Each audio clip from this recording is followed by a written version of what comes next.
बच्चों आज हम लोग यूपी बोर्ड का जो पेपर मैथ का हुआ था उसको सॉल्व करने जा रहे हैं 822 DX। देखिए पहला क्वेश्चन है, ऑब्जेक्टिव 20 क्वेश्चन आए थे जिसमें कि पहला है परिमेय संख्या 17/2 की पावर 2 गुणे 5 का दशमलव प्रसार निम्न में से किस दशमलव स्थान के बाद समाप्त होगा। Decimal expansion of the rational number 17/2 की power 2 into 5 will terminate after which number of places of decimal। बच्चों बहुत आसान तरीका है, यहाँ पे आप क्या करने वाले हो। बच्चों आपको दिया है 17/2 इज टू पावर 2 इंटू 5। तो यहाँ पर आप केवल पावर देख लें, 2 की पावर 2 है और 5 की पावर 1 है। तो बड़ी पावर दोनों में क्या है, तो बड़ी पावर है 2, यानी 2 डेसिमल प्लेस के बाद ये टर्मिनेट हो जाएगा। बच्चों यहाँ पर करेक्ट ऑप्शन होगा option B 2। Option B correct answer होगा। और नेक्स्ट क्वेश्चन देखते हैं। बिंदु -3,5 की y अक्ष से दूरी, distance of point -3,5 from y axis. तो आप ध्यान दें, y एक्सिस से दूरी हमेशा x की वैल्यू लेते हैं, तो यहाँ पर -3 करेक्ट ऑप्शन होगा, यानी ऑप्शन ए करेक्ट होगा। अगले क्वेश्चन में आपसे बोला गया है 144 के अभाज्य गुणनखंड में अभाज्य गुणनखंडों की घातों का योग निकालें। Sum of power of prime factors of the factorization of the number 144 will be. आपसे यहाँ पर बोला गया है कि आप 144 के प्राइम फैक्टर करें और जो पावर हो उसका सम फाइंड आउट करें। तो आसान सा क्वेश्चन है। तो बच्चों 144 को आप क्या लिख सकते हो, 144 को आप लिख सकते हो 12 की पावर 2, या 12 को लिख सकते हो 2 इंटू 2 इंटू 3 की पावर 2। अलग अलग पावर लगा लें तो पावर का जो सम है वो बच्चों क्या आ जाएगा, 2 + 2 + 2 यानी 6, जो ऊपर पावर लगी हुई है।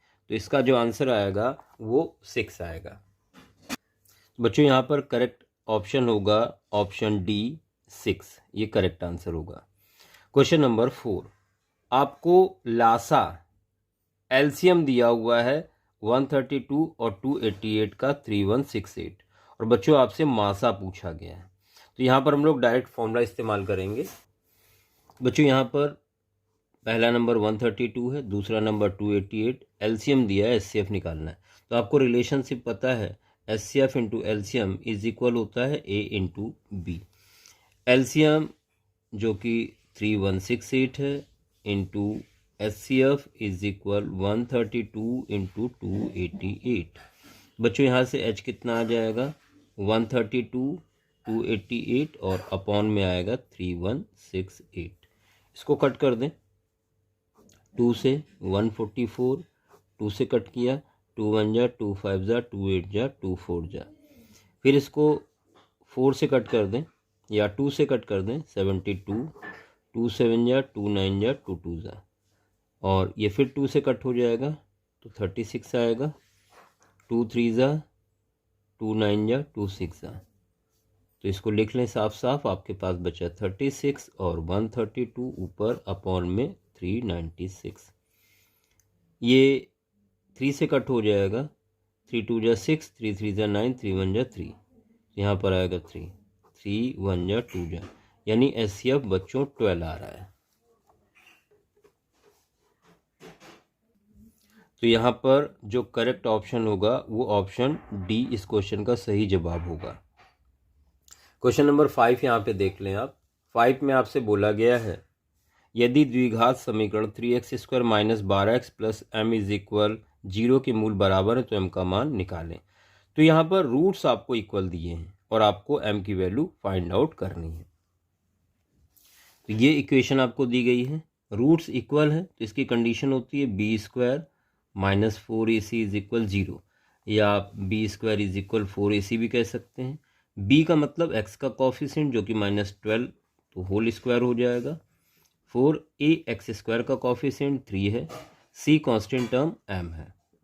बच्चों ये आ जाएगा 144, माइनस स्क्वायर की वजह से प्लस हो जाएगा, 4 3 जा 12m।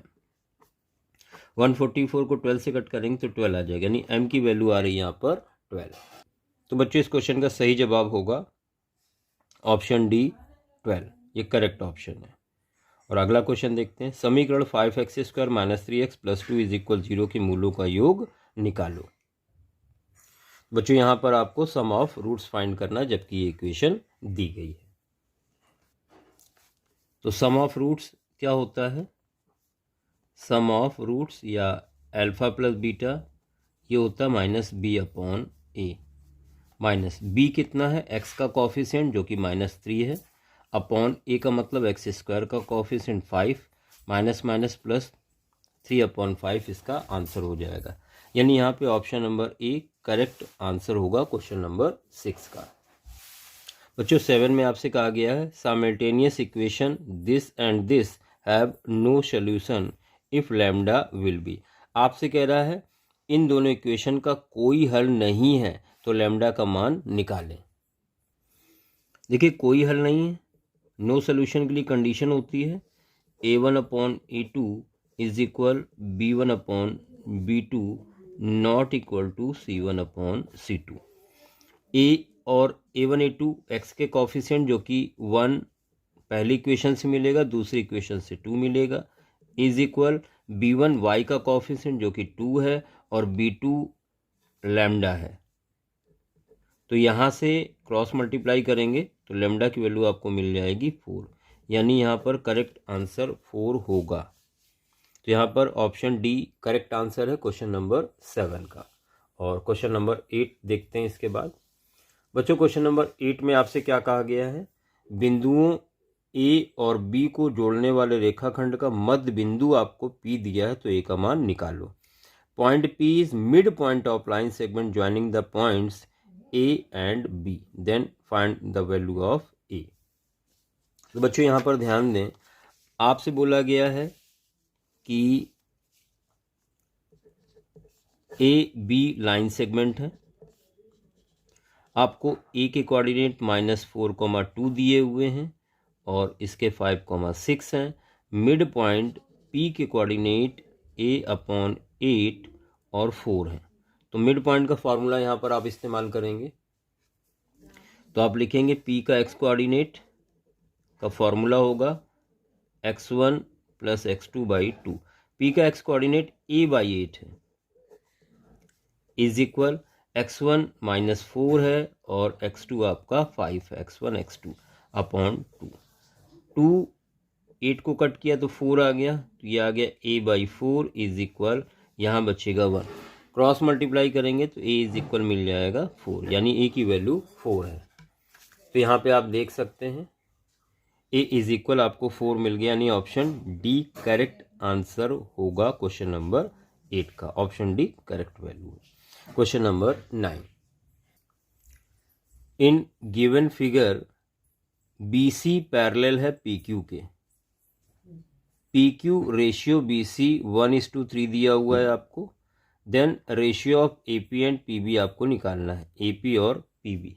बच्चों इसको कैसे करेंगे ध्यान दें। 9 नंबर आपको PQ अपॉन BC गिवन है 1/3, PQ अपॉन BC ये और ये रेशियो दिया हुआ है।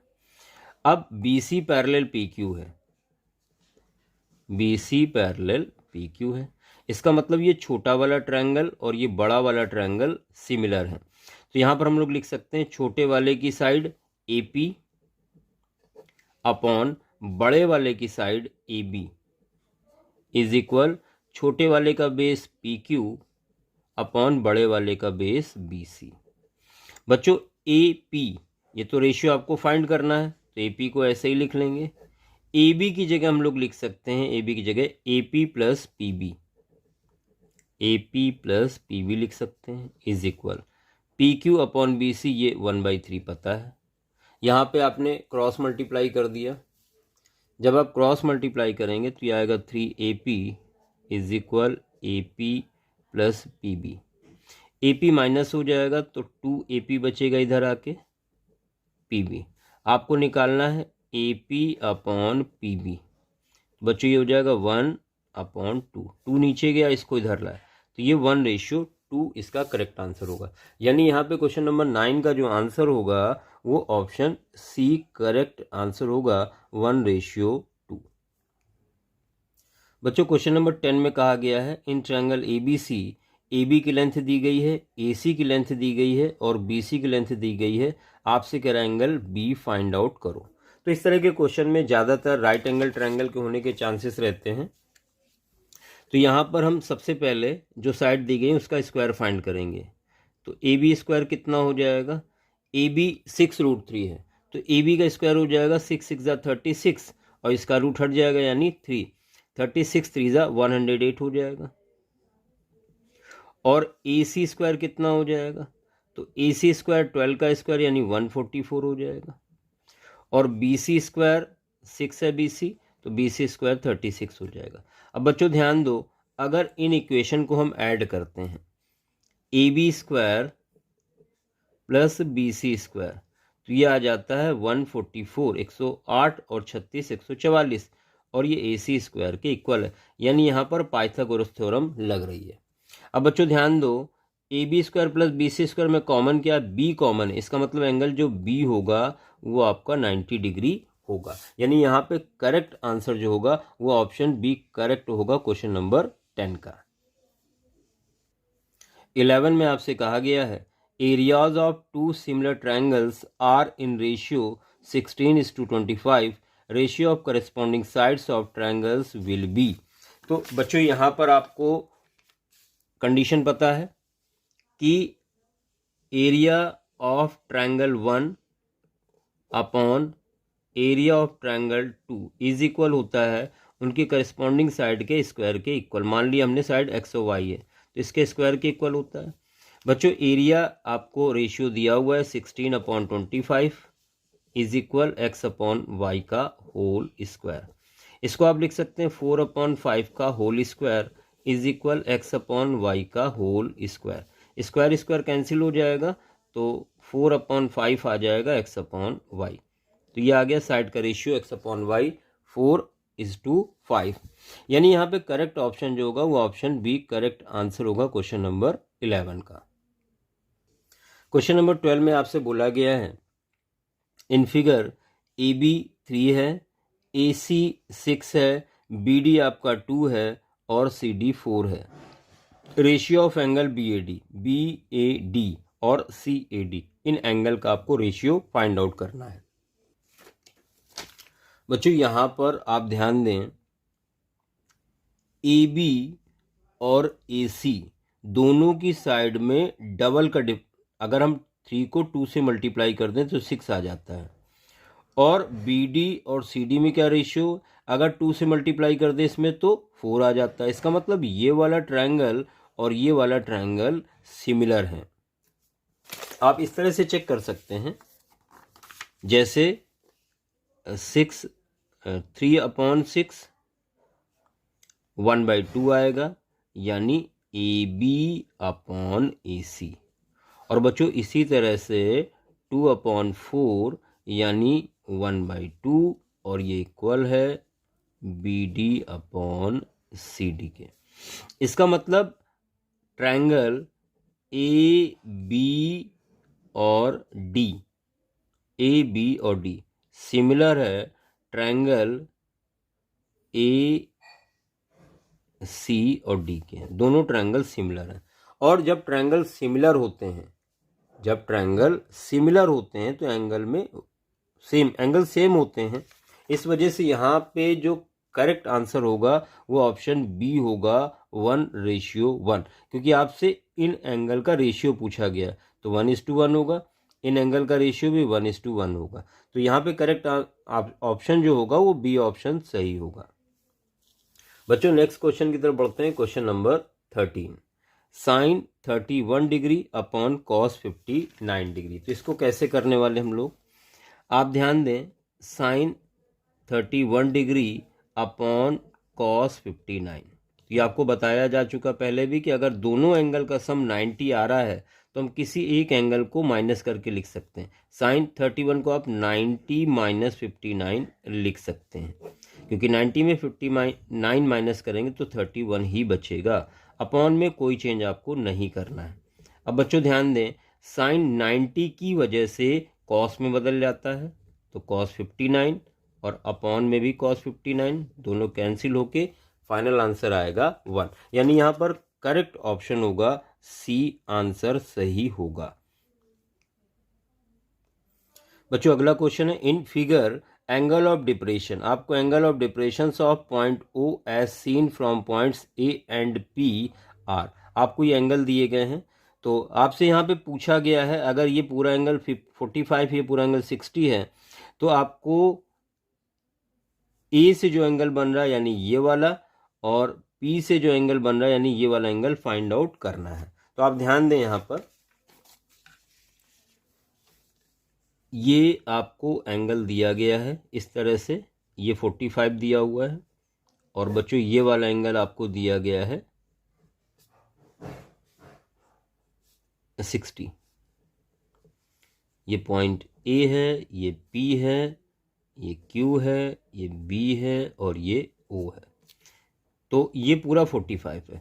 अगर हम यहाँ पे एक्स एक्सिस के पैरेलल लाइन ड्रॉ कर लें, तो जितना एंगल एलिवेशन का होता है उतना डिप्रेशन का होता है, यानी 45 ये, तो 45 आपका ये भी होगा। तो पहला ऑप्शन हो गया आपका 45 डिग्री। तो यहाँ पे आप सी और बी दोनों हो सकते हैं, दूसरा भी आपको फाइंड करना पड़ेगा। बच्चों इसको हमने ज्वाइन करा दिया x axis parallel line draw करके। देखिए ये 60 है, पूरा होता 90, यानी ये कितना बचेगा, तो बच्चों ये बचेगा 30, 90 माइनस 60 30 बचेगा, यानी ये वाला एंगल कितना आ जाएगा 30 डिग्री, यानी दूसरा आंसर होगा 30 डिग्री। तो 45 और 30 डिग्री, यानी यहाँ पर ऑप्शन बी करेक्ट आंसर होगा। आपसे एंगल ऑफ डिप्रेशन पूछे गए थे। देखिए अगले क्वेश्चन में कहा गया, if circumference and area of circle are numerically equal, आपसे कह रहा जो सर्कमफ्रेंस है वो एरिया के इक्वल है, सर्कमफ्रेंस एरिया के इक्वल है, यानी 2 पाई आर इक्वल है पाई आर स्क्वायर के। एक पाई कैंसिल कर दिया, एक आर स्क्वायर से आर कैंसिल कर दिया, तो 2 इज इक्वल आर, यानी जो रेडियस होगी वो 2 यूनिट्स होगी, यानी यहाँ पर जो करेक्ट आंसर होगा वो ऑप्शन ए होगा 2 units. Question number 16, dimensions of metallic solid cuboid are 9, 8 and 2. It is melted and recast into cubes of dimension 2, then number of cubes. बच्चों पहले भी आपको बताया जा चुका है इस तरह के क्वेश्चन में, जब नंबर ऑफ ऑब्जेक्ट आपसे पूछे जाए तो आपको हमेशा क्या करना है, आपको फॉर्मूला लगाना है, number of object is equal volume, बड़ा वाला ऊपर लिखते हैं हमेशा और छोटा नीचे। तो ऊपर तो क्यूबॉइड है, क्यूबॉइड का वॉल्यूम होता है L, B और H, और क्यूब नीचे लिखेंगे, क्यूब का वॉल्यूम होता है A क्यूब। तो बच्चों L 9 है, B 8 है और H 2 है। क्यूब की साइड 2 है, यानी 2 क्यूब यानी 2 2 2 लिखेंगे। देखिए दोनों 2 2 2 2 2 जा 4 2 जा 8 से 8 कैंसिल हो गए, 9 2 जा 18, यानी नंबर ऑफ ऑब्जेक्ट यहाँ पे 18 होंगे। ये देख सकते हैं आप, यहाँ पर जो करेक्ट आंसर होगा 18, इसका मतलब ऑप्शन ए इस क्वेश्चन का करेक्ट ऑप्शन होगा। और इसी के साथ हम लोग बढ़ते हैं क्वेश्चन नंबर 17 पे। बच्चों question number 17, mean of the following table will be, आपको इसका मीन निकालना है।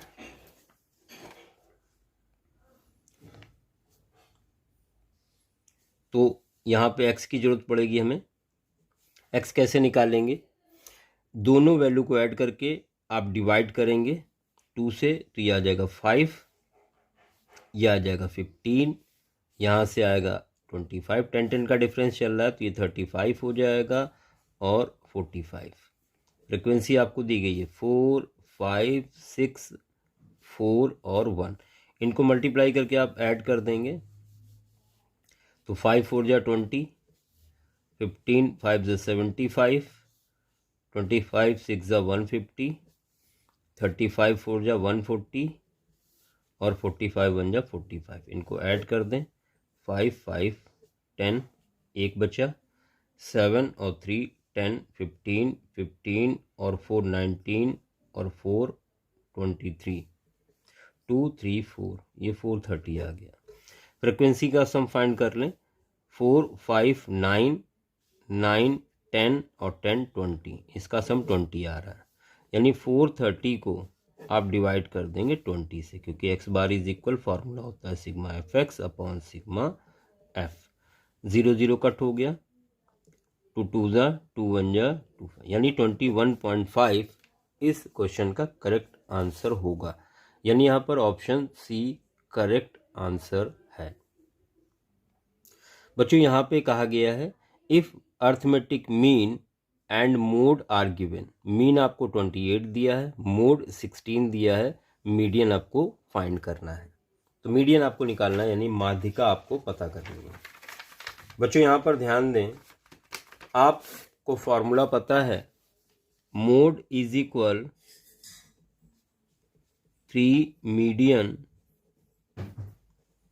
माइनस 2 मीन, ये फॉर्मूला होता है। तो यहां पर वैल्यू रख दें। मोड आपको दिया गया है,